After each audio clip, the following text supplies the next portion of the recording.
Je suis le légendaire Drac et j'ai besoin de ton aide pour résoudre le mystère du grondement qui secoue la vallée.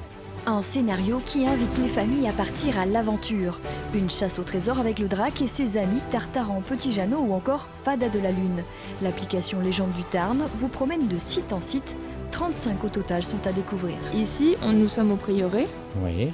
Donc vous cliquez là et ça vous donne les explications sur la presqu'île. D'accord.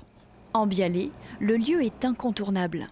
Et emprunte le chemin qui passe sur la droite, le long du cimetière. Beaucoup moins connu, le village de Lombers. Inscrit dans le programme, il propose un petit jeu aux visiteurs. Ah, donc la croix est là. Oui, moi je l'aime mieux. Ah d'accord, alors attendez, je l'ai vu à l'envers. D'accord, ok. C'est interactif, il faut réfléchir quand même. Après, on ne pense pas forcément comme l'application. Donc il faut s'adapter et il faut chercher. Donc là, il faut qu'on continue dans le village et puis voilà, le village est par là. Cette application n'est pas seulement ludique, elle a aussi un intérêt économique pour les territoires. Le but du jeu aussi, c'était de faire en sorte que les touristes se déplacent et aient envie aussi de rester un peu plus longtemps et de rallonger leur séjour. Sur le parcours, une perle à ne pas manquer, le hameau de Gueïcre. Cela ne se voit plus, mais au Moyen-Âge, c'était une place forte. L'application donne quelques indices pour aller un petit peu plus loin.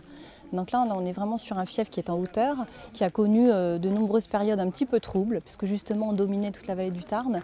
Donc on a eu la guerre de Cent Ans, les guerres de religion, et Gueïcre était vraiment un fief des Anglais.